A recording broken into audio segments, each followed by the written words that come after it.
نہ پاکستان میں تعلیمی نظام ہے، نہ پاکستان میں جو صحت کی سہولیات ہے، اور نہ ہی پاکستان میں جیسے کہ جو آپ کو پتہ ہے کہ جو اکانومی ہے اور ساتھ ہی لوگوں کی جو سیلری ہے، ماہانہ انکم ہے، وہ اتنی کم ہے کہ ان کا گزارا مشکل ہو چکا ہے۔ آپ نے دیکھا ہوگا کہ اگر عمران خان کے ساتھ تو لوگ انٹریکٹ ہے، عمران خان اڈیالہ جیل میں ہے، وہ وجہ ہی یہی ہے کہ عمران خان کی جانب سے جو موقف اختیار کیا گیا کہ ان کا تھا کہ اپنے تمام تر اثاثہ جات پاکستان میں لائیں، پاکستان میں طاقتور لوگوں کے اثاثہ جات ہونے چاہیے، کیونکہ اگر پاکستان میں ان کے اثاثہ جات ہوں گے تو ان کے سٹیک بھی پاکستان میں ہوں گے، اگر ان کے اثاثہ جات بیرون ملک میں ہوں گے تو ان کے سٹیک بھی بیرون ملک سے کے ساتھ ہوں گے۔ اور صرف جس کا عملی مظاہرہ جو ہمیں نظر آتا ہے کہ پاکستان میں جو بھی طاقتور جو ہے وہ ریٹائر ہوتا ہے، اس کی کوشش ہوتی ہے کہ وہ بیرون ملک چلے جائے اور وہیں پہ شفٹ ہو جائے۔ اور ہم نے دیکھا کہ بہت سے جو اسٹیبلشمنٹ کے لوگ، فوجی افسران جو تھے، جرنیل جو تھے، وہ ہم نے دیکھا کہ جیسے ریٹائر ہوئے تو بیرون ملک شفٹ ہو گئے، جس میں انگلینڈ، امریکہ، آسٹریلیا، اور لیکن بدقسمتی سے ہمیں یہ بجایا جاتا ہے کہ پاکستان میں جو ان کے مخالف ہیں وہ یہی ممالک ہیں، اور پاکستان میں انسٹیبلٹی جو ہے وہ یہی پیدا کرنا چاہتے ہیں، لیکن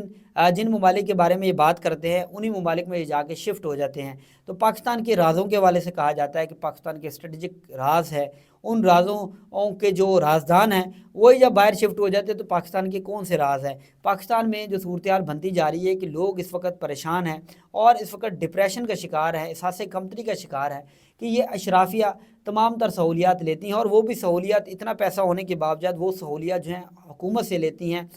غریب عوام سے لیے گئے ٹیکس سے وہ جو سہولیات جو ہے وہ ان کو دی جاتی ہیں، جیسے کہ ان کے پاس سیکیورٹی گارڈز ہیں، ان کے پاس گھر ہے، ان کے پاس گاڑیاں، ان کے پیٹرول، ان کی جو رہائشیں، ان کے بین الملک کے دورے، تمام تر چیزیں جو ہیں وہ عام آدمی کے ٹیکس سے جو ہے ان کو مہیا کی جاتی ہیں۔ اور اس کے بعد یہ پاکستانی عوام کو کیا دیتے ہیں؟ پاکستانی عوام کو بنیادی سہولیات جو ہے وہ بھی میسر نہیں ہیں۔ پاکستانی پریشان ہے کہ وہ جائے تو کہاں جائے۔ آپ کو پتہ ہے کہ پاکستانی نوجوان جو ہیں وہ اپنی جان جوکھوں میں ڈال کے ڈنکی لگا کے بیرون ملک جانا چاہتے ہیں تاکہ ان کی اور ان کی فیملی کے جو حالات ہیں وہ تبدیل ہو سکیں۔ ایسا کیوں ہے؟ ایسا اصل میں اسی وجہ سے ہے کہ پاکستان میں پوری دنیا جو ہے وہ پاکستان کے لیے مزید سختیاں پیدا کر رہی ہے۔ پاکستان کے لیے سختیاں اسی لیے پیدا کی جا رہی ہیں، پاکستان میں جو سیاستدان ہیں، پاکستان میں اسٹیبلشمنٹ ہے، پاکستان میں جو طاقتور حلقے ہیں، وہ پاکستان کا امیج ہے وہ اچھا نہیں بنا رہے۔ پاکستان کا امیج اگر اچھا ہو یا پاکستان میں دوسرے ممالک سے تعلقات ہوں، پاکستان کے مختلف ممالک سے ایگریمنٹس ہوں، تو اس کے بعد ہی پاکستانیوں کی زندگیاں جو ہیں آسان ہو سکتی ہیں۔ پاکستان میں لوگ مجبور ہیں کہ پاکستان سے بھاگ جائیں۔ آپ کو پتہ ہے کہ پاکستان کی 80% عوام سے پوچھا جائے کہ آپ بیرون ملک میں جانا چاہتے ہیں تو ان کا جواب ہاں میں ہوگا، کیونکہ ہر کوئی اپنے حالات سے، معاشی حالات سے تنگ ہے۔ پاکستان میں بنیادی سہولیات جو ہے وہ میسر نہیں ہو رہی۔ پاکستان میں ہر قسم کے جو سٹیکس ہیں طاقتور لوگوں کے، وہ بیرون ملک میں ہیں، بیرون ملک میں ان کی جائیدادیں ہیں۔ پاکستان جیسا زرخیز ملک جس میں دنیا کی ہر نعمت اللہ تعالیٰ نے دی ہے، اور اللہ تعالیٰ نے پاکستان میں پہاڑ، موسم، خوبصورت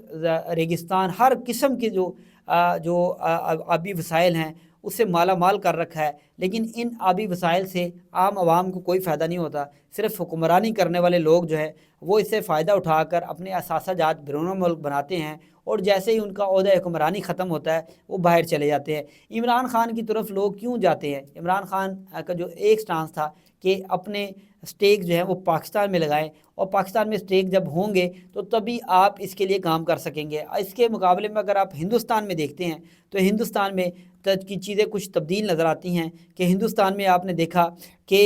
جو نہ صرف ان کے جو سیاستدان ہیں وہ اپنے ملک کے لیے کام کرتے ہیں، بلکہ وہ اپنی عوام کے لیے بیرون ملک جو اوورسیز انڈینز ہیں ان کے لیے بھی کام کیا جاتا ہے، ایگریمنٹ کیا جاتا ہے۔ اس کی سادہ مثال میں آپ کو بتاؤں کہ آسٹریلیا میں جو ایگریمنٹس ہوئے ہیں آسٹریلین گورنمنٹ اور انڈین گورنمنٹ کے، ان کے جو ایگریمنٹس کے مطابق جو انڈین اوورسیز ہیں آسٹریلیا میں موجود ہیں ان کے حوالے سے اہم اقدامات اٹھائے گئے ہیں۔ وہاں پر جو ٹیمپریری ریزیڈنس ہے ان کے اسٹوڈنٹس کے لیے پورے آسٹریلیا میں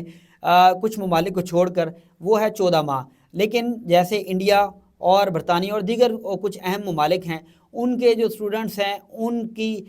جو ہے اس کو 2.5 سال کے قریب رکھا گیا ہے۔ آپ اس میں ڈفرینس دیکھ لیں کہ کیونکہ انڈین گورنمنٹ نے ایگریمنٹ کیا ہوا ہے آسٹریلیا کے ساتھ کہ ہمارے اسٹوڈنٹ کو ریلیکسیشن دی جائے، اور یہ بتایا جاتا ہے کہ آسٹریلیا میں PR جو ہے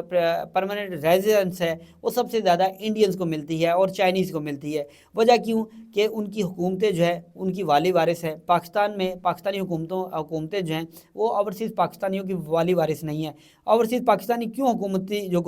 برسر اقتدار رہنے والے لوگ ہیں ان سے نفرت کرتے ہیں؟ اصل وجہ یہی ہے کہ جو ان کو چاہیے دوسری گورنمنٹ سے وہ پاکستانی گورنمنٹ جو ہے وہ اپنے اوورسیز کے لیے نہیں کرتی۔ اسی طرح آپ نے دیکھا کہ جب عمران خان تھے تو پاکستان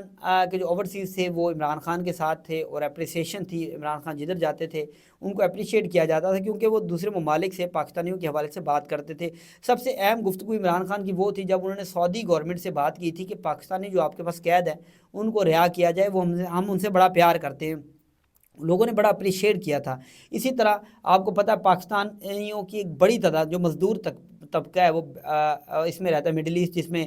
سعودی عربیہ اور دبئی ہے، لیکن اس حوالے سے پاکستانی گورنمنٹ کے کوئی اہم اقدامات جو ہیں وہ نظر نہیں آتے۔ ایک ہی اقدامات جب عمران خان تھے تو ان کے حوالے سے اوورسیز کی بات کی جاتی تھی، اور جیسے عمران خان گئے تو اس کے بعد اوورسیز کی بات نہیں کی گئی۔ تو اسی طرح صورتحال تبدیل ہوتی جا رہی ہے، اور میں آپ کو یہ بتاؤں کہ نظام کچھ حد تک تو چل سکتا ہے۔ سوشل میڈیا لوگوں کو اویئرنیس دے چکا ہے، اب لوگ جو ہے وہ ماننے کو تیار نہیں ہیں، اور وقت آئے گا کہ ایک دن یہ نظام تبدیل ہوگا اور وہ لوگ حکمرانی میں آئیں گے جن کے تمام اسٹیک پاکستان میں ہوں گے۔ سامان کو دیجیے گا آج کے پروگرام میں اجازت، اور اگر میرا پروگرام پسند آیا تو اس کو لائک اور شیئر ضرور کیجیے گا۔ اللہ حافظ۔